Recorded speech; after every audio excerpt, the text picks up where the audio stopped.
So hello everyone, welcome to my channel.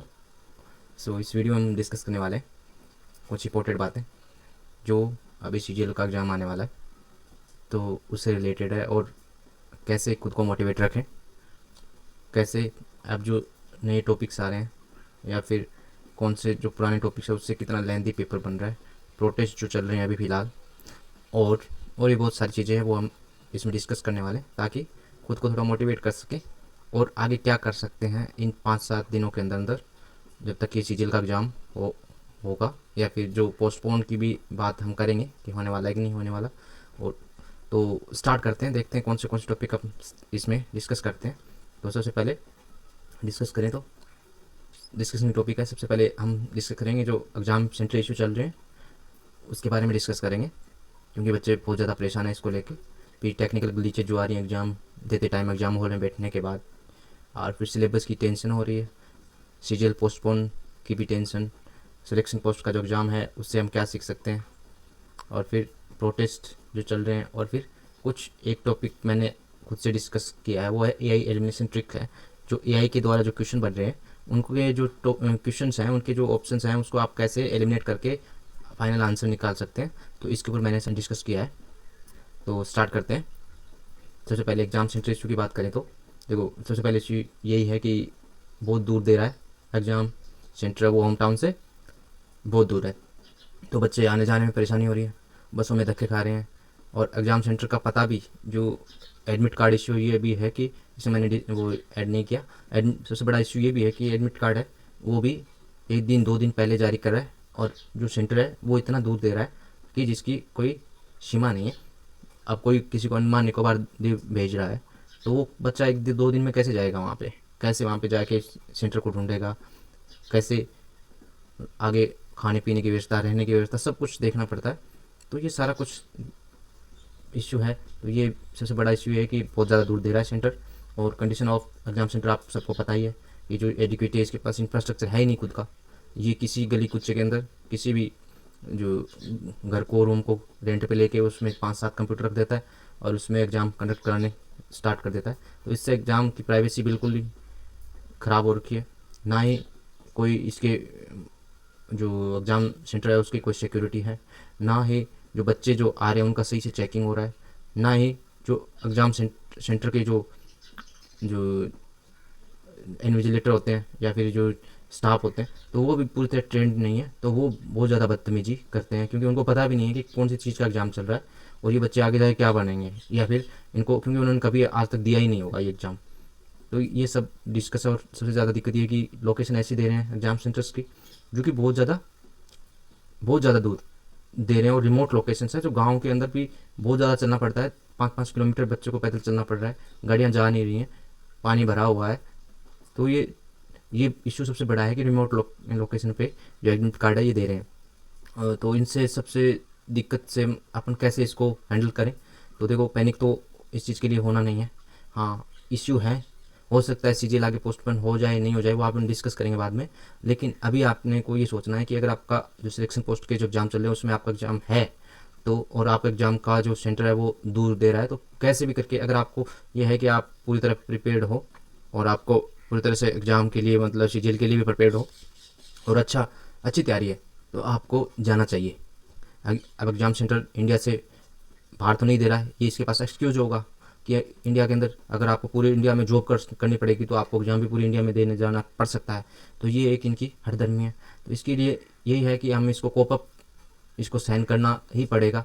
अब कल जैसे प्रोटेस्ट हो उसकी बात करेंगे बाद में, लेकिन उससे भी कुछ इशू हो, वो जो सुधरेगा वो भी क्या है, टाइम लगेगा उसमें, 1 महीना 2 महीना। इससे पहले तो अपने एग्ज़ाम हो जाएंगे, अपने जो करियर है उसका फैसला हो जाए, ऐसा ऐसा भी हो सकता है। तो इन चीज़ों से भी हमें थोड़ा सा सोचना पड़ेगा कि भी इन चीज़ों से कैसे पार पाएँ। तो जहाँ भी आपका सेंटर है, तो आप जैसे भी करके, अगर आपकी तैयारी अच्छी है, आप ये सोच रहे हो कि बहुत ही ज़्यादा मेरी प्रिपरेशन है और मैं इसको करेक्ट कर सकता हूँ, क्योंकि एग्ज़ाम थोड़ा सा लेवल भी अप हुआ है अभी, तो ये चीज़ सोच के, आपने सारा कुछ सोच के फिर, या फिर आप एग्ज़ाम में इसकी सीजीएल की तैयारी कर रहे हो, तो आप इस एग्ज़ाम को नहीं देना चाह रहे हो और आपके इतने ये नहीं है कि मेरे को इतना नहीं हो रहा, अंदर से फील नहीं आ रहा, तो आप वहाँ जाके भी वैसा ही करके आओगे। तो हो सकता है, जहाँ तक हो सकता है, इन सब चीज़ों को कंसिडर करो और ये फैसला आपका है कि आप जाओ या ना जाओ, लेकिन ये है कि भी अगर आपकी थोड़ी बहुत भी तैयारी है तो क्या पता किस्मत, क्योंकि एडीक्यूटी का जो रिजल्ट निकालने का तरीका भी हमें नहीं पता है अभी तक, कैसे नॉर्मलाइजेशन होगा, कैसे क्या होगा। तो आप लोगों को सब जाना चाहिए कि आपकी मीडियम भी तैयारी है तो आप थोड़ा बहुत भी नंबर लेके आ रहे हो तो इससे ये रहेगा कि क्या पता ये किसी का लक अच्छा हुआ तो उसको मिल सकती है। जैसे मेरा 2024 में 313 नंबर था मेंस के अंदर, लेकिन कोई भी मेरे को नहीं मिला, और 301 वाले मेरे दोस्त को उसको अच्छी पोस्ट मिल गई, एएसओ मिल गई है उसको, सीएसएस यहाँ दिल्ली के अंदर। तो क्या बताना ही चाह रहा हूँ कि क्या पता किस्मत कितने करवट ले ले। तो इन चीज़ों को ध्यान में रखते हुए हमें ये कंसिडर करना होगा कि क्या पता अपना सिलेक्शन हो जाए। तो कितनी भी रिमोट लोकेशन पर अगर दे रहा है तो कैसे ही पहुँचना हो तो पहुँचें सेंटर पे और एग्ज़ाम दें। नेक्स्ट बात करते हैं कि टेक्निकल जो ग्लिचेज इन एग्ज़ाम हॉल।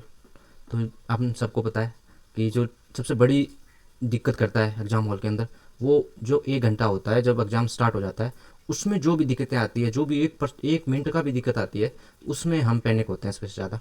उसी के अंदर ही हम सबसे ज़्यादा दिक्कत महसूस करते हैं कि अब हमारा पेपर कैसे होगा, और हम क्या अपनी 1 मिनट जाने 2 मिनट जाने के बाद हम क्या करने लग जाते हैं, पैनिक होके एकदम। और जैसा भी आ रहा है हम ना तो हमसे पेपर हो पाता सही से, ना ही आगे का जो सेक्शन है वो भी सही हो पाता है। तो ये सबसे ज़्यादा दिक्कत हो रही है कि एग्जाम हॉल में जो टेक्निकल ग्लिचेज हैं वो सबसे ज़्यादा दिक्कत कर रही हैं। तो सबसे पहले इसमें ये दिक्कत है कि टाइम है वो ऑटोमेटिकली रिड्यूस हो रहा है, क्योंकि कई बार क्या है कि बच्चों को थोड़ा सा लेट घुसाते हैं, क्योंकि जो इसका स्टाफ है वो उसमें उनको ट्रेनिंग नहीं दी हुई पूरी तरीके से उसको एग्ज़ाम को जो बायोमेट्रिक कराने की। तो इससे क्या होगा, बच्चे का टाइम ख़राब हो गया, 5 मिनट 10 मिनट टाइम ख़राब हो गया। लेकिन जो एग्ज़ाम स्टार्ट होगा वो तो उसी टाइम होगा जब उसका टाइमिंग होगा। वो हो सकता है कि वो बाद में इसको कंसिडर किया जाए कि आपको टाइम एक्स्ट्रा दिया जाए, लेकिन वो इतने ट्रेंड हैं ही नहीं, उनको पता भी नहीं है कि बहुत सारी 5 से ज़्यादा अगर उनके पास कंप्लेंट आ गई जो स्टाफ है तो वो पैनिक खुद हो जाते हैं कि हम क्या करें। तो इसलिए उसका जो टाइम रिड्यूस हो रहा है वो भी सबसे बड़ी दिक्कत कर रहा है अपने। तो इस चीज़ से पार पाने के लिए जितना भी टाइम हो सकता है कि आपके जो कंप्यूटर है वो सही हो जाए, हो सकता है वहीं से स्टार्ट करना पड़े, तो जितना हो सके हम उतना फेयरली अपना एग्ज़ाम करके आएँ, और जो टाइम ख़राब हो गया उसके ऊपर ध्यान ना देके जो टाइम बचा हुआ है उसके ऊपर फोकस करें कि भाई जो टाइम मेरा अब जैसे 45 मिनट बची हुई है तो 45 मिनट में जो टॉपिक जैसे इंग्लिश हो गया और ये जीके हो गया, इनको पहले कर लो। क्या है कि वो तो कंप्लीट जो 25-50 क्वेश्चन है तो वो तो कंप्लीट हो जाए, उसमें तो अपने पता चल जाए कि कुछ तो हो। नहीं तो हम क्या है मैथ में लेके बैठ जाएंगे, मैथ अगर 30 मिनट तक मैथ चलता रहा तो फिर अपने पास बचेगा 10 मिनट।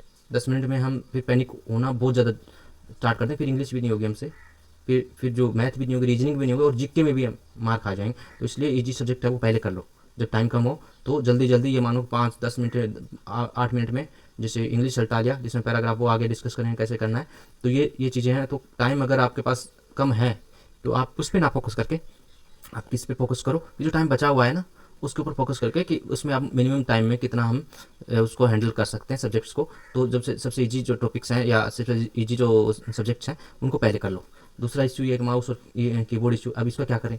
अब बच्चा एग्जाम में इश्यू है माउस और कीबोर्ड का, बच्चे ने क्वेश्चन भी निकाल लिया, आंसर भी निकाल लिया, अब माउस नहीं हिल रहा है।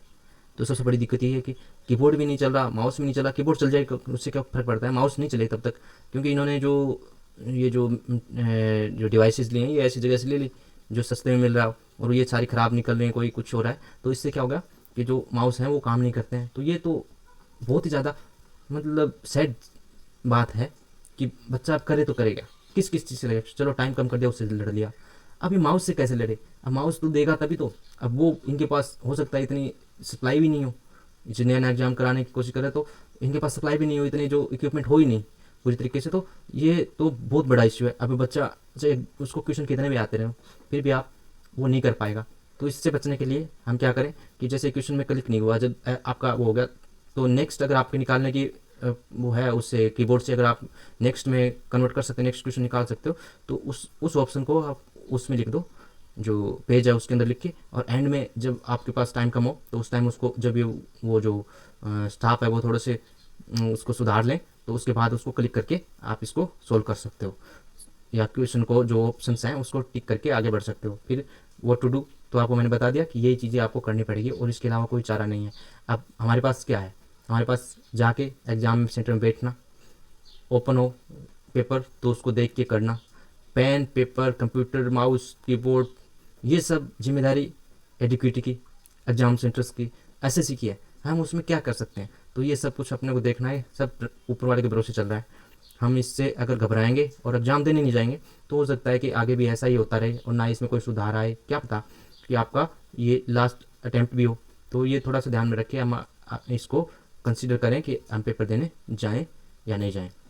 नेक्स्ट बात करते हैं कि जो सिलेबस की सबसे ज़्यादा टेंशन ये हो रही है कि जैसे अभी मैथ्स थोड़ा डिफिकल्ट डाल दिया, क्वेश्चन अनरीड जो सब्जेक्ट्स हैं उनसे आ रहे हैं, अनरेड टॉपिक्स हैं उनसे आ रहे हैं, जैसे जिन टॉपिक्स को हमने छेड़ा ही नहीं हो, और वो हम बात करेंगे मैथ्स बहुत डिफिकल्ट आ रही है।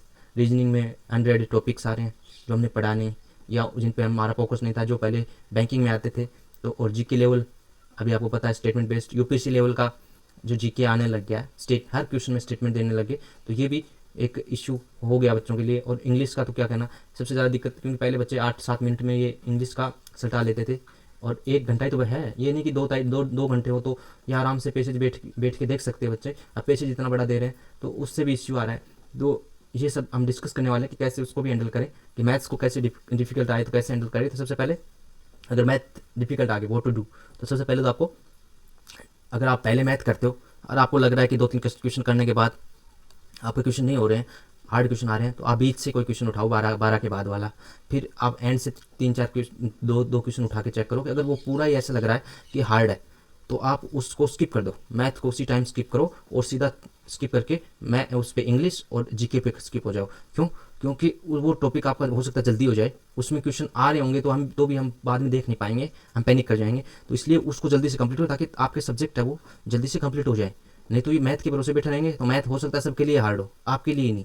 तो इस चीज़ को आगे अपन क्या करेंगे कि इसको स्किप करो। मैथ को अगर ज़्यादा ही हार्ड लग रही है तो आप 2-3 क्वेश्चन करने के बाद नहीं आ रही है तो आप स्किप कर जाओ किस पे, मैथ या जीके के ऊपर। तो ये सब्जेक्ट आपका जितना कंप्लीट हो जाएगा उतना अच्छा रहेगा। फिर आपके दिमाग में ये बर्डन नहीं रहेगा कि मेरे 4 सब्जेक्ट बाकी रहे हैं। तो आप क्या करोगे, पहले इंग्लिश और जीके को सल्टा लो जल्दी से जल्दी जितना हो सके, क्योंकि वो इजी थोड़ा सा पड़ेगा, पढ़ने में भी आसान रहेगा। तो ये सबसे बड़ी ये है कि स्विच टू अदर सब्जेक्ट्स। आप दूसरे सब्जेक्ट जो आपको लग रहा है कि वो मैं अच्छे से कर सकता हूँ उस पर स्किप कर जाओ। आइडिया हो जाएगा कि कितने अटेम्प्ट, इससे क्या होगा आपको आइडिया हो जाएगा कि आपको कितने अटेम्प्ट करने हैं। क्योंकि अब जैसे मैथ में आया, मैथ में नहीं हो रहे क्वेश्चन नहीं हो रहे, तो आप क्या करोगे, उस पर गप्पे मारने स्टार्ट कर दोगे, उस क्वेश्चन को मतलब रॉन्ग क्वेश्चन करके आ जाओगे, ऑप्शन ऐसे चूज करके आ जाओगे कि ये करना तो पड़ेगा। इससे अच्छा क्या करो, आप स्किप करके आप ये देख लो कि इंग्लिश थोड़ा सा ईजी आया उसको कर दो और जीके थोड़ा सा ईजी आया उसको कर दो। तो इससे क्या कवर हो जाएगा। और इससे आपको ये नहीं सोचना है कि आपका क्वेश्चन, आपका ही पेपर हार्ड है, नहीं, सबके लिए हार्ड होगा वो पेपर। तो आपको जो अटेम्प्ट है वो अच्छे अटेम्प्ट, ज़्यादा अटेम्प्ट करने की जरूरत नहीं है। जैसे कि 60-70 क्वेश्चन अटेम्प्ट हो रहे हैं अगर आपके, तो आप उससे भी हो सकता है आपका सिलेक्शन हो जाए, उससे भी नॉर्मलाइजेशन में ऊपर नीचे हो जाए। तो इससे क्या होगा कि आप ये कर पाओगे कि आपको अटेम्प्ट कितने करने हैं। और डू द सिंपल क्वेश्चन, ये तो सभी बताते हैं कि आपको सबसे पहले सिंपल क्वेश्चन ही एक साथ में 1 गो में कर लो। अगर आपका क्वेश्चन हो रहे हैं मैथ में तो जो सिंपल है, आप ये मानो कि आपको 1 मिनट भी लग रहा है किसी क्वेश्चन को करने में, तो उसको भी स्किप कर दो पहले। आपको ये देखो कि देखते ही ऐसे लग रहा है कि मैं एक 2 वर्ड लिखे और इससे आंसर आ जाए, सिर्फ कैलकुलेशन करनी है, इसमें भाग देना है, उसी से हो जाएगा। तो इस ऐसे क्वेश्चन को पहले कर लो। फिर ये जो नए टॉपिक्स अब टच कर रहा है, जैसे स्टेटिक्स हो गया, प्रोबेबिलिटी हो गया, बाइनरी और मोड और मॉड्यूलस। अब ये बच्चे अभी तो ये और डाल दिया binary system, hexagonal system, octagonal system. जो बाइनरी सिस्टम जिसमें 0-1-0-1 कंप्यूटर जो लैंग्वेज वाले होते हैं, तो वो क्वेश्चन और आने डाले इसने, इनको पता भी नहीं है। जब एडिक्यूटी ने इसको जो प्रॉम्प्ट दिया होगा चैट जीपीटी को या एआई को कि आप मेरे को क्वेश्चन बना के दो 10th लेवल का, तो कई एग्जाम्स ऐसे होते हैं जो 10th लेवल के, जिनमें क्या है कि ये जो बाइनरी जो टॉपिक है वो डाला हुआ है। इससे उसके दिमाग में क्या गया, जो एआई के दिमाग में ये गया कि आपको क्वेश्चन जो बनाने हैं वो बनाने किस टाइप के, जो 10th लेवल के। तो उसमें वो भी डिस्कस कर लिया साथ में, वो क्वेश्चन भी डाल दिया बाइनरी वाला जो कि सिलेबस में है ही नहीं। अब मोड वाला एक क्वेश्चन है, एक मॉडुलस और एक मोड, अलग अलग चीज़ें। ये मॉडुलस वाला भी साथ आ रहा है, ये मोड वाला मतलब रिमाइंडर वाला जो थोड़ा वो आप डिस्कस करेंगे कभी, जो नए क्वेश्चन कराएंगे मैथ में तो उसमें डिस्कस करेंगे मोड वाले क्वेश्चन कैसे करें। तो मॉडुलस की भी बात करें तो मॉडुलस तो थोड़ा 12th लेवल पे चला जाता है, 12th या ग्रेजुएशन लेवल पे भी चला जाता है। तो ये चीज़ें इसने डाल रहे हैं इसमें। तो ये ग्रेजुएशन लेवल वाले तो आ रहा है, इसमें भी 10th लेवल वाले में बाइनरी सिस्टम का डाल दिया इन्होंने। तो ये इनको पता नहीं है कि कैसे प्रॉम्प्ट देना है, कैसे फिल्टर लगाने हैं एआई से। तो इसी का फ़ायदा हम उठा सकते हैं कि इन्होंने जो फिल्टर लगाने नहीं आए इनको सही से, तो इससे क्या होगा कि हम एआई का दिमाग में आपको बताऊंगा अभी कि कैसे आप ऑप्शन एलिमिनेट कर सकते हो इससे, जो लास्ट में डिस्कस करेंगे। तो सबसे पहले तो मैथ की बात हो गई कि डू नॉट पैनिक, आप अगर आपको क्वेश्चन नहीं आ रहे तो आप नए सब्जेक्ट पे स्विच कर जाओ, इससे आइडिया हो जाएगा आपको कि अटैम्प्ट कितने करने हैं। और डू द सिंपलेस्ट क्वेश्चन, जो सबसे सिंपल क्वेश्चन है वो सबसे पहले वन गो में कर लो, और हार्ड जो नए टॉपिक दिखते हैं आपको उनको एक बार स्किप कर दो। नेक्स्ट सेकंड राउंड में अगर आपके पास टाइम बचे तो आ जाना, नहीं तो बाकी सब्जेक्ट है वो कंप्लीट कर लेना। नेक्स्ट बात करते हैं रीजनिंग। तो रीजनिंग की बात करें तो ये बहुत ही हार्ड आ रही है। हार्ड का मतलब ये है कि लेंथी आ रही है, लेंथी इतना भर भर के तो स्टेटमेंट दे दिया, इतने भर भर के, और भी बहुत सारे जो उससे रिलेटेड रैंकिंग सिस्टम से रिलेटेड बहुत सारा टॉपिक दे दिए। तो ऐसे में भी क्या आपको क्या करना है कि मैं आपको एक चीज़ कह रहा हूँ कि अगर आपको पहले रीजनिंग स्टार्ट करते हो तो उसको भी स्किप कर दो अगर आपके पास, क्योंकि आपको 10 क्वेश्चन तो करने पड़ेंगे वन गो में, एक बार पहली बार में।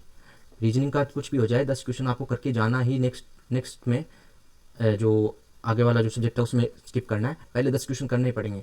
तो पहली बात तो do not panic, do the simplest topics question, जो सबसे सिंपल क्वेश्चन टॉपिक। अभी तो वैसे सिंपल क्वेश्चन आ नहीं रहे, पता नहीं क्या क्या लॉजिक उसमें ए डी दे दिया, तो उसके बाद में ई एफ दे दिया, तो ये पता नहीं क्या क्या देते जा रहे हैं। तो इससे बचने के लिए आप क्या करो कि आप ये मानो कि 12 क्वेश्चन भी कर लेते हो ये पहले राउंड में, और वो होने चाहिए सुपरफास्ट तरीके से।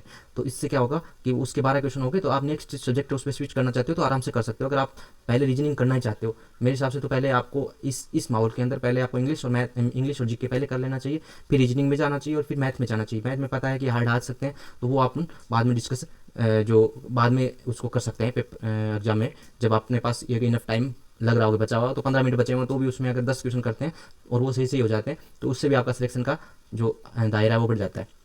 और पहली बात यह है कि वन गो में जब शुरुआत में सिंपल क्वेश्चन करो, उस एक क्वेश्चन में आपने अगर 30 सेकंड दे दिए और उसके बाद आपके क्वेश्चन में वो जो नहीं आ रहा है वो क्वेश्चन, तो आप क्या करो उस क्वेश्चन को स्किप करो, उसके ऊपर ज़्यादा टाइम मत दो। Do not spend too much time on one question, एक क्वेश्चन के ऊपर मत दो, सबसे ज़्यादा टाइम मत दो। टॉपिक और ऐसे टॉपिक को आपको स्किप करना है जो आप पहली बार देख रहे हो, कि आपने पहली बार देखा, जैसे कैलेंडर का भी क्वेश्चन आ गया, आप यूज टू नहीं हो, है क्वेश्चन की आप वो आपका क्वेश्चन देखा हुआ होगा, लेकिन कैलेंडर क्वेश्चन ऐसे होते हैं कि आपको हो सकता है कि जो सेसपल आप जो निकालो तो उसका जो लॉजिक नहीं पता हो कि एक आगे बढ़ा के करना है, एक माइनस करना है जब सोमवार आएगा या मंगलवार आएगा। तो ये चीज़ आपको ध्यान रखना है कि जो आप पहली बार देख रहे हो क्वेश्चन को, अगर आपने उसकी प्रैक्टिस नहीं की तो उसको एक बार स्किप करो, नेक्स्ट पे चले जाओ। कितना सिंपल क्वेश्चन दिखे वो, नेक्स्ट टॉपिक पे जाओ। फिर बात करते हैं, तो ये रीजनिंग का हो गया। नेक्स्ट बात करें भाई जीके की, तो वो बता रहे हैं जीके ने तो कर रखा है हालत ख़राब बच्चों का। तो सबसे पहले बच्चे बता रहे हैं कि अभी जैसे सिलेक्शन पोस्ट का हुआ तो करंट पे ज़्यादा ध्यान है।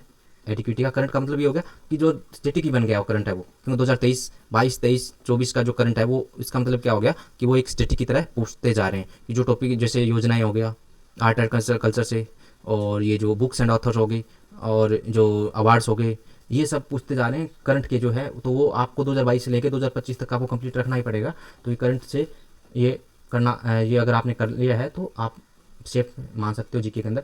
फिर स्टेटिक की बात करें तो स्टेटिक में देखो कुछ भी वो पॉसिबिलिटी है, कुछ भी दे सकते हैं, लेकिन ये है कि जैसे जो सिंपल जो जितने करते आ रहे हैं, जो टॉपिक करते आ रहे हैं ना, वही आप इसके ऊपर ही फोकस रखो, उसी को रिवाइज करते रहो। पॉलिटी, हाँ पॉलिटी के और इकोनॉमिक्स और पॉलिटी दोनों के ऊपर इस एडिक्विटी का फोकस ज़्यादा है, तो ध्यान रखना। पॉलिटी भी आपको अच्छे से आर्टिकल्स हैं वो ये जो सिंपल आर्टिकल्स है वो नहीं करने हैं, कि जैसे 12 से 35 वाले हो गए, 32 में कौन सा है संवैधानिक उपचारों का अधिकार, तो ये सब कुछ इसको पता है। उसने एडिक्विटी ने क्या किया, इस पे लगाया है थोड़ा सा फिल्टर कि हार्ड क्वेश्चन देने हैं। तो हार्ड क्वेश्चन में डीपीएसपी से रिलेटेड दे देंगे 50 में, आर्टिकल 50 में क्या है, तो वो सेपरेशन बिटवीन जो स्टेट और सेंटर के बीच में सेपरेशन है, शक्तियों का सेपरेशन किया गया है। तो ये चीज़ ध्यान रखना है कि जो थोड़े से ऐसे आर्टिकल्स हैं वो ऐसे पढ़ने हैं जो कि थोड़े से आपने किए नहीं हैं। जैसे 110 में क्या है बजट, उससे वित्त विधेयक की बात हो रही है, 112 में क्या है बजट की बात हो रही है, 124 में क्या है सुप्रीम कोर्ट की है, 148 में जो अटॉर्नी जनरल नहीं, जो सीएजी की बात हो रही है। तो इस टाइप के जो आर्टिकल्स हैं वो पढ़ो। 356 वाला सबको पता है, तो वो इसमें थोड़ा सा हो सकता है पॉसिबिलिटी कम आने की, थोड़े से हार्ड की तरफ आर्टिकल्स हैं वो पढ़ो। और पॉलिटी के अंदर तो ऐसे पढ़ना, राष्ट्रपति की जो जितने भी जो है ना, राष्ट्रपति, उपराष्ट्रपति और प्रधानमंत्री और राज्यपाल, इन सब के जो आर्टिकल है वो पढ़ के जाओ। हिस्ट्री में बात करें तो देखो हिस्ट्री में मुगल काल से ज़्यादा क्वेश्चन आ रहे हैं। आर्ट और कल्चर है ना, मुगल काल की जितने भी जो राजवंश हुए हैं, जितने भी डायनेस्टी हुए, उसमें जो आर्ट एंड कल्चर का टॉपिक है वो आप अच्छे से पढ़ के जाना कि हिस्ट्री में आर्ट एंड कल्चर पे ज़्यादा फोकस है। और सॉरी, इसमें मैंने एक और ऐड किया, वो है खेल, स्पोर्ट्स से अवार्ड से रिलेटेड क्वेश्चन आ रहे हैं, और रिलेटेड पर्सनैलिटी टू स्पोर्ट्स है उससे भी क्वेश्चन आ रहे हैं, तो वो भी आपको थोड़ा सा ध्यान रखना, वो भी टॉपिक करना है। तो इसमें ज़्यादा आपको पता है कि जीके जैसा आ रहा है वैसे ही आते जा रहा है। हाँ, हो सकता है स्टेटमेंट ज़्यादा आ जाए, वन लाइनर कम आए, तो उसमें भी आपको पैनिक नहीं हो रहा। मैंने आपको एक वीडियो दिया है, मैं अभी लास्ट में बात करूँगा कैसे एलिमिनेट कर सकते हो आप एक जो ऑप्शन है उससे। तो उसके ऊपर मैंने एक वीडियो बनाया अभी, जिसमें मैंने बताया कि कैसे आप जो एआई ने क्वेश्चन बनाया उसका माइंडसेट क्या होता है जब बनाते टाइम। अगर आप फिल्टर कम लगाओ तो कैसे ऑप्शन को कैसे ऑप्शन है वो सेम देता जाता है, कैसे जो प्रायोरिटी रखनी है ऑप्शंस की वो भी अपन डिस्कस करेंगे बाद में। तो आगे बात करते हैं इंग्लिश की। तो भाई इंग्लिश तो सबको पता है, इंग्लिश बहुत लेंदी आ रही है, क्योंकि जो परी में दो दो पेजेज अगर दे दिए 1 घंटे के अंदर, तो दो पेजेज तो पढ़ते पढ़ते ही आपको 15 मिनट लग जाएंगे, 10 मिनट लग जाएंगे पेजेज पढ़ते पढ़ते। फिर उनके आंसर भी, उसके ऑप्शन भी 5-5 दे रहे हैं, 5-5 क्वेश्चन दे रहे हैं। तो इससे पेजेज तो मान लो अगर आपको ये क्वेश्चन पेजेज वाले मिले 2 से अधिक, तो आपको एक बार सिंपल क्वेश्चन करके फिर आपको जो वो कैब वगैरह सब सल्टा के, ग्रामर सल्टा के, फिर आपको क्या करना है, जाना है पेजेज के ऊपर। फिर बात करते हैं पीक्यूआरएस की। तो पीक्यूआरएस भी हार्ड आ रहे हैं, तो ऐसे ही अगर ये पेजेज और पीक्यूआरएस पहले मिल गया आपको तो इसको स्किप करो और लास्ट तक पहुंचो पहले इंग्लिश में, और फिर वापस आओ, फिर वो पेजेज पढ़ो और फिर आगे उसको क्वेश्चन को हल करो। और एक चीज़ ध्यान रखना है कि पेजेज के अंदर लास्ट में एक ऑप्शन वो जैसे सिनोनिम एंटोनिम का भी आ जाते हैं, कई बार वोकैब का भी पार्ट आ जाता है कि इसका मतलब क्या है। तो वो हो सकता है आपका पढ़ा हुआ सिंपल सा हो, तो वो आपको करके बढ़ना है आगे। ऐसे देखना है। थोड़ी थीम का अगर दिया हो तो थीम थोड़ा सा ऊपर ग्लॉसी जो डाल के, थोड़े से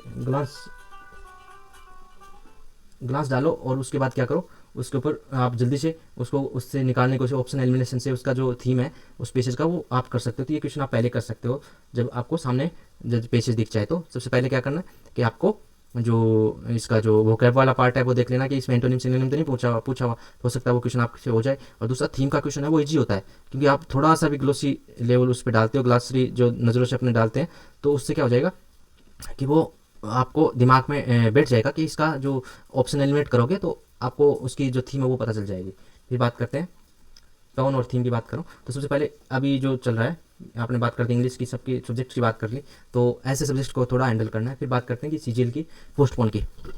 भी अभी सबको पता है कि प्रोटेस्ट चल रहे हैं, तो और ये जो एग्ज़ाम है सही से कंडक्ट नहीं हो रहे, तो क्या हो सकता है, क्या सीजीएल आगे पोस्टपोन होगा या नहीं होगा। तो इन चीज़ों में नहीं उलझना, हमें तो यही ध्यान रखना है कि ही अभी जो 7-8 दिन या 10 दिन बचे हैं, 13 के बाद स्टार्ट हो जाएगा 13 जो अगस्त के बाद से, तो उसका हमें ये ध्यान रखना है कि उसी दिन अपना एग्ज़ाम होगा, कोई पोस्टपोन नहीं होगा। उसी तरीके से प्रिपेयर रहना है, क्योंकि इस एडिक्विटी और एसएससी ने अपने ईगो पे ले लिया इस चीज़ को अभी, कि अब तो हम, क्योंकि बच्चों ने प्रोटेस्ट कर दिया और कोई सुन नहीं रहा है, जैसे जैसे टीचर्स के साथ थोड़ा बिहेवियर हुआ कल, उनको भर भर के बसेज में अलग अलग जो थाने हैं उन पे, पुलिस स्टेशन पे ले जाया गया।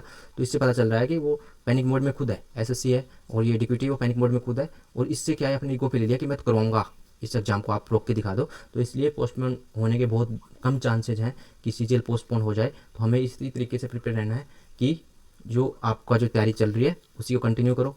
और क्या कर सकते हो वो भी हम डिस्कस करेंगे भी। आपको अगर माइंड सही नहीं है, आप स्ट्रेस्ड हो, तो उससे उस पर भी डिस्कस करें। तो सीजीएल पोस्टपोन का हमें नहीं सोचना है, हमें ये सोचना है कि एग्ज़ाम हमारा कंडक्ट होगा ही होगा, 100% होगा। अगर आपको ये आगे पोस्टपोन होता है तो वो अपने प्लस पॉइंट है, उससे हम फिर आगे यूटिलाइज करेंगे उस टाइम को। लेकिन अभी ये चलना है कि अपने पास 10 दिन बचे हैं, और 10 दिन में कौन से टॉपिक अब रिवाइज कर सकते हैं, कौन से फॉर्मूले रिवाइज कर सकते हैं, ग्रामर में क्या कर सकते हैं, और ये जो जीके है, जीके के अंदर कौन से टॉपिक है जो करंट से रिलेटेड है या फिर स्टेटिक से रिलेटेड जो हमें पढ़ने हैं। तो ये चीज़ें अपने दिमाग में रखनी है और पढ़ाई करते रहना है।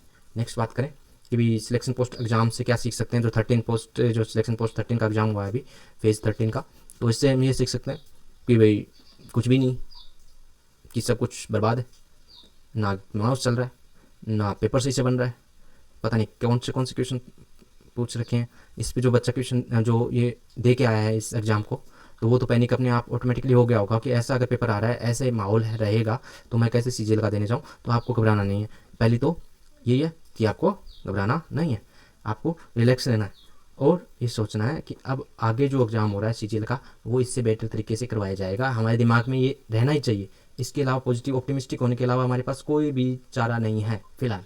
तो आपको ऑप्टिमिस्टिक रहना पड़ेगा कि एग्ज़ाम सही होगा। अब आगे हो सकता है वो पोस्टपोन हो जाए, वो बात की बात है। तो सिलेक्शन पोस्ट ये सीख सकते हैं कि हमारा एग्ज़ाम है वो अभी जो है वो ट्रायल फेज था, सीजीएल का एग्ज़ाम है वो बहुत बड़ा एग्ज़ाम है, इसलिए एसएससी ऐसा नहीं करने देगी, एसएससी ऐसा नहीं करेगी। तो ये भी एक चीज़ अपने दिमाग में बिठाए रखनी है और आगे थोड़ी तैयारी को चलाते रहना है और आगे जो सीजीएल का एग्ज़ाम आ रहा है उसको अच्छे से लेके आना है। सो नेक्स्ट बात करें तो प्रोटेस्ट की, जो अभी क्योंकि बच्चे कुछ कन्फ्यूजन में है कि क्या करें, प्रोटेस्ट में जाएं नहीं जाएं, सर तो ऐसे बोल रहे हैं, सर वैसे बोल रहे हैं। तो देखिए, अभी तक अभिनय सर के ऑफिशियल जो चैनल है उस पर इसका कोई डिस्कशन नहीं हुआ है कि बच्चों को आना चाहिए या नहीं आना चाहिए। क्यों? क्योंकि अगर आप जाओगे और वहाँ पे कोई लीडर नहीं रहेगा और आपको फिर वापस आना पड़ेगा। इससे अच्छा है हम वेट करें कि जो टीचर्स हैं वो ही साथ देंगे, तभी हम आगे बढ़ सकते हैं। क्योंकि हमारे करने से, सिर्फ हमारे करने से कुछ नहीं, क्योंकि लीडर आगे बात करने वाला भी होता है। तो वो टीचर्स हैं जिनको पहले से एक्सपीरियंस है इन चीज़ों का, जैसे अभिनय सर हो गए, राकेश यादव सर हो गए, खान सर हो गए। तो ये अगर आगे बढ़ के कर रहे हैं तो हमें इनके पीछे होना चाहिए। लेकिन अभी अपने पास सबसे दो माइंड हो रखे हैं कि अभी आप प्रोटेस्ट में जाएं या फिर जो एग्ज़ाम जो चल रहे हैं, सीजीएल वाला एग्ज़ाम हो रहा है, उस पर फोकस करें। तो मेरे हिसाब से अभी आपको टीचर भी हैं, वो भी आपको फोर्स नहीं करेंगे आने के लिए, क्योंकि सबको पता है कि अभी एग्ज़ाम अपने गो पे ले लिया है एसएससी ने, तो ये करवाएगी सीजीएल का। अगर ये सीजीएल का करवा रही है तो बच्चों को प्रोटेस्ट में नहीं बुलाया जा सकता, क्योंकि वो उनको तैयारी भी करनी है। उनके घर वाले हैं वो भी परेशान होते हैं कि बच्चा तैयारी नहीं कर रहा है, वहाँ पे जाके लटका रहा है, कोई किसी को लग गई, चोट लग गई। तो वो सारा कुछ देख देख के ही ये सोचना है कि भी जब तक कोई ऑफिशियल चैनल से और पूरे तरीके से, पुरजोर तरीके से अगर आंदोलन नहीं चलाया गया तो ऐसे घूमने से भी कोई फ़ायदा नहीं होगा। तो इसलिए ध्यान रखना है कि अगर प्रोटेस्ट में अभिनय सर, राकेश यादव आपने उस चैनल पे आके अगर बोले कि आपको आना है तो आप आ सकते हो। वो भी आपकी इच्छा पे डिपेंड करता है कि आप कितना, कौन आना चाहता है, कौन नहीं आना चाहता। लेकिन ये है कि हमें साथ तो देना पड़ेगा, क्योंकि इस चीज़ के ऊपर हो सकता है सीजीएल का अच्छा हो जाए, या फिर वेट भी कर सकते हैं हम किसी जेल का अच्छा होने का। तो लेकिन उससे क्या हो, एक साल ख़राब हो जाएगा। हो सकता है ये ऐसी धांधलियाँ हो जाए, ऐसा ही जो सेंटर्स ऐसे दे दें, तो इससे क्या होगा कि हम आगे हमारा एक साल और ख़राब हो जाएगा। तो इससे अच्छा है कि जब थोड़ा बहुत सर बोलें कि आपको आना है तो हो सकता है हम जा पाएँ या जाएँ, और नहीं जाएँ तो भी, क्योंकि और भी बहुत सारे बच्चे हैं वो आ सकते हैं। लेकिन सभी ये सोचेंगे कि हम जाएँ या ना जाएँ, तो फिर क्या होगा, वहाँ पे प्रोटेस्ट कोई मतलब नहीं होगा, बच्चा कोई नहीं पहुँचेगा। ये दिमाग माइंड सेट रहा हमारा। तो ये चीज़ ध्यान रखना, अगर प्रोटेस्ट है ऑफिशियल न्यूज़ आए, ऑफिशियल चैनल से बात हो कि आपको इतने बजे इतने यहाँ पे आना है तो ही आना है, नहीं तो हमें एक बार नहीं निकलना है घर से, अपनी तैयारी को जारी रखना है। तो प्रोटेस्ट से रिलेटेड आपका जो टॉपिक है वो क्लियर हो गया होगा। सो नेक्स्ट बात करें। हाँ, मैंने कि थोड़ा सा इसमें डाला है कि जो एआई से जो ऑप्शंस बना रहे हैं वो उसको कैसे अपन कर सकते हैं, एलिमिनेट कैसे कर सकते हैं। कि जैसे कि 4 ऑप्शन दिए हुए हैं हमें, तो चारों ऑप्शन में सबसे ज़्यादा प्रायोरिटी किसको देनी चाहिए। तो सबसे पहले तो मैं आपको बता दूं, मैंने एक वीडियो बनाया है जो मॉडर्न हिस्ट्री के ऊपर आधारित है, जिसमें मैंने क्वेश्चन लगभग 5 क्वेश्चन उसमें ऐड किए हैं। और जब मैंने एआई को या चैट जीपीटी को जब मैंने वो दिया प्रॉम्प्ट कि मेरे को क्वेश्चन बना के दो 5 क्वेश्चन मॉडर्न हिस्ट्री के ऊपर, तो उसने बना के दिए। लेकिन मैंने फिल्टर ही नहीं लगाया था कि आप इसको ऑप्शन समझ को रैंडम कर देना। तो उसने क्या किया कि जो अगर वो क्वेश्चन जो कर रहे थे तो उसने पहला ऑप्शन है उसी वही चूज करना स्टार्ट कर दिया कि फर्स्ट ऑप्शन, सब में फर्स्ट ऑप्शन सही, फर्स्ट ऑप्शन सही। ये फर्स्ट ऑप्शन मतलब टॉप 3 में से कौन सा भी ऑप्शन वो चूज कर रहा था बार बार। तो इससे पता चलता है कि जब ज़्यादा डीप फिल्टर नहीं दिया वो इसको एआई को, एसएससी ने या एडीक्यूटी ने, जो एग्जाम कंडक्टिंग, जो पेपर कंडक्टिंग जो बॉडी है या पेपर जो बना रही है, उसने अगर डीप उसका फिल्टर नहीं दिया है, तो वो एक चीज़ ध्यान रखना है कि आपको ऑप्शंस फर्स्ट सेकंड थर्ड में अगर आप उसमें थोड़ा सा रिस्क लेना चाहते हो तो फर्स्ट और सेकंड ऑप्शन है उसमें आप वो रिस्क लेना। क्योंकि मेरे को नहीं लगता कि इतने एक्सपर्ट बैठे होंगे एसएससी के अंदर, इतने एक्सपर्ट बैठे हैं एआई के, क्योंकि एआई अभी ट्रायल फेज में ही है। तो वो भी पूरी तरीके से ये नहीं कर सकते 100% रिलायबल है। तो ये चीज़ ध्यान रखना है कि ऑप्शन जब भी करो तो सबसे पहले क्या करो, जब आपको रिस्क लेना हो तो फर्स्ट और सेकंड ऑप्शन में ही रिस्क लेना। थर्ड फोर्थ तक बहुत कम चांस है कि पहुंच रहा है एआई। जब तक कि पूरा डीप उसको नहीं दिया जाए प्रॉम्प्ट, तो फर्स्ट सेकंड ऑप्शन है उसको आप देखना। मैं एक जो क्वेश्चंस के लिए जो 5 क्वेश्चन किए ना एआई से मैंने बनाया है, इस पर सीधा लाइव बनाया है जो एआई जनरेटेड है चैट जीपीटी से। तो वो चीज़ आप देखना उस चीज़ को कि उसने जो एआई ने जब चूज़ किया तो बिना फिल्टर के वो रैंडम नहीं चूज़ करा था। और जब मैंने उसमें रैंडम का फीचर लगाया तो भी वो फोर्थ ऑप्शन पे कभी गया ही नहीं, फोर्थ ऑप्शन से। और मॉडरेट जो है, जैसे कि 4 ऑप्शन, जैसे स्टेटमेंट दे दिया ए बी और सी, 3 स्टेटमेंट दे दी। उसमें पहले बोला ए और बी सही है, दूसरे में बी सही है, तीसरे में तीनों सही है, चौथे में एक सही है। तो ये सब जैसे ऑप्शन बनाए उन्होंने। तो एआई का एक और माइंडसेट है कि ये जो मीडियम टाइप का जो ऑप्शन होगा वो चूज करता है, ना तो एक्सट्रीम ऑप्शन है वो चूज कर रहा है, जैसे ए बी सी तीनों का वाला ऑप्शन बहुत कम चूज किया इसने, और मीडियम वाला है वो ज़्यादा से चूज कर रहा है कि जैसे ए और बी दोनों को चूज किया। हाँ, एक अकेला सी को भी चूज नहीं कर रहा है, अकेला बी को भी चूज़ नहीं कर रहा है। तो ये चीज़ अगर फ़िल्टर नहीं लगा रहे हैं तो ये चीज़ ध्यान रखना है जब एग्ज़ाम में अगर आपको रिस्क लेना हो तो मीडियम जो ऑप्शन है, जैसे ए और बी दोनों सही है, 4 स्टेटमेंट दिए हुए हैं, तो उसमें से अगर आप उसमें ये दिया हो कि उसमें से एक ऑप्शन है वो आपका रॉन्ग है और 3 सही है, तो 3 वाला जो ए बी सी 3 वाला है उसको टिक करना। और अगर आपके 3 ऑप्शन दिए हुए हैं ए बी सी, तो सी वाला कट करके ए और बी वाला है उस पर आपको प्रायोरिटी रखनी है। तो ये एआई का माइंडसेट है, वो मैंने आपको थोड़ा बता दिया है। तो आगे भी और भी क्वेश्चन मैं डेली सीरीज लेके आऊँगा, एआई से डायरेक्ट जो लाइव भी करूँगा, जो एआई से क्वेश्चन बनवाएंगे हैंड टू हैंड, और उसी से फिर लाइव कर दूंगा कि ये क्वेश्चन का क्या आंसर दे रहा है, और हम फिल्टर लगा के भी चेक करेंगे कैसे रैंडम कर रहा है कि नहीं कर रहा। तो वो आगे हम डिस्कस करेंगे नए वीडियो के अंदर। सो ये हो गया। सो नेक्स्ट बात करें तो हाँ, तो बात करते हैं कि अब चलो, थैंक यू। और अब आपको मैं बता देता हूँ कि आपको कैसे थोड़ा मोटिवेट रहना है, खुद से मोटिवेट रखना ही पड़ेगा, क्योंकि हर कोई अपने आप में बिजी है। सर है वो प्रोटेस्ट में बिजी हो गए, तो कोई मोटिवेट करने वाला अभी है नहीं। तो अपने आप को सेल्फ मोटिवेटेड रखना बहुत ज़रूरी है। इसके लिए आप देख सकते हो कि अगर आप ज़्यादा माइंड ख़राब हो रहा है तो आप क्या करो, अच्छा म्यूजिक सुनो, बहुत अच्छे। अगर आप म्यूजिक सुनते हो तो उससे माइंड थोड़ा फ्रेश होता है, और फिर आप आगे तैयारी स्टार्ट कर सकते हो। और फिर जैसे कि मैंने भी, अब देखो आपको एक चीज़ बताता हूँ, मेरा चैनल है जीके संगीत एक और, उसमें मैं सिर्फ जो जीके से रिलेटेड है उसके ऊपर सॉन्ग बना रहा हूँ, टॉपिक से रिलेटेड सॉन्ग है उसी के ऊपर सॉन्ग बना रहा हूँ। तो वो चीज़ ध्यान रखना है कि अगर आपको कोई म्यूजिक सुनना है तो इससे आपको फ़ायदा भी हो जाए साथ में, कि आपका माइंड भी फ्रेश हो जाए म्यूजिक से। और वो जो टॉपिक है, जैसे कि मॉडर्न हिस्ट्री में मुगल काल से जितने भी उसके रूलर हुए, तो उसके ऊपर सारा मैंने एक सॉन्ग भी बना दिया। उसने क्या क्या काम किया, सॉन्ग बनाया है, एक पूरा लिरिक्स एआई से बनवाया मैंने। तो मैंने क्या बनाया, एआई से बनाया, लेकिन वो आपको पूरा क्लियर कर देगा टॉपिक भी, और आपको उससे इसका माइंड सेट भी सही हो जाएगा, आप रिफ्रेश भी हो जाओगे, और वो उससे क्या होगा, आपका नॉलेज भी साथ साथ जो जीके है वो भी तैयार होती रहेगी। तो आप मेरा चैनल उस पर आप देख सकते हो, जीके संगीत के ऊपर। ये बात करते हैं कि अगर आपको ये लग रहा है कुछ ज़्यादा ही स्ट्रेस हो रहा है और ये पेपर देख के डिसहार्टन हो रहे हो, तो उससे डू नॉट डिसहार्टन, उससे ज़्यादा पैनिक डिसहार्टन होने की जरूरत नहीं है। सबके साथ ही होगा, अगर होगा तो ये सोच के चलेंगे हम, और अगर फेयर नहीं होगा तो प्रोटेस्ट करके भी दोबारा भी एग्जाम हो सकता है बाद में। तो अभी अपने को फोकस सिर्फ स्टडी प्लस अपने माइंड को कैसे क्लियर रखें, स्ट्रेस फ्री रखें, उस पर रहना चाहिए। और लास्ट में मैं आपको बता देता हूँ कि wish you good luck for exams, और ऐसी तैयारी करते रहो। So wish you the luck. So now thank you for listening. और कोई क्वेश्चन हो, क्वेरी हो, तो आप कमेंट बॉक्स में आप मेरे से पूछ सकते हो। So thank you for listening. Tata bye, take care, bye.